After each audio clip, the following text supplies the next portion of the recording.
ഇന്ന് നമ്മൾക്ക് ഓഫീസിൽ 2 ഗസ്റ്റ് ഉണ്ടായിരുന്നു, റിയോ ആൻഡ് റോസി. അതിൽ എൻ്റെ കയ്യിലിരിക്കുന്നതാണ് റിയോ.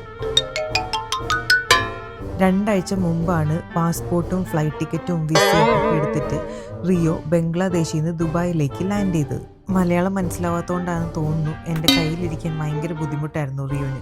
പിന്നെ ഇതാണ് നമ്മളുടെ അടുത്ത ഗസ്റ്റ് റോസി. റോസി ആരാന്ന് വെച്ചാൽ റോസി നമ്മളുടെ റിയോന്റെ ഗേൾ ഫ്രണ്ട് ആണ് കേട്ടോ. റിയോയും റോസിയും കൂടെ ഒരുമിച്ചാണ് ബംഗ്ലാദേശിൽ നിന്ന് ദുബായിലേക്ക് ലാൻഡ് ചെയ്തത്. പിന്നെ ഇതാണ് നമ്മളുടെ റോസിന്റെ റിയോന്റെ മമ്മി മോനിഷ. മോനിഷ നമ്മളുടെ ദുബായിലുള്ള ബംഗാളി പ്രോപ്പർട്ടി കൺസൾട്ടന്റ് ആണ്. മോനിഷയാണ് ഇവരെ രണ്ടുപേരെയും ബംഗ്ലാദേശിൽ നിന്ന് ദുബായിലേക്ക് കൊണ്ടുവന്നത്. അങ്ങനെ ഇരിക്കുമ്പോണ്ട് റോസി എൻ്റെ കയ്യിൽ നിന്ന് ചാടി സോഫയുടെ അടിയിലേക്ക് പോയി. പിന്നെ അവിടെ നിന്ന് റോസിനെ എടുക്കാൻ ഞാൻ പെട്ട പാട് എനിക്ക് മാത്രമേ അറിയുള്ളൂ. ഒന്നും അറിയാത്ത പോലെ കൂളായിട്ട് റോസി സോഫയുടെ അടിയിൽ ഇരിക്കണ നോക്കി.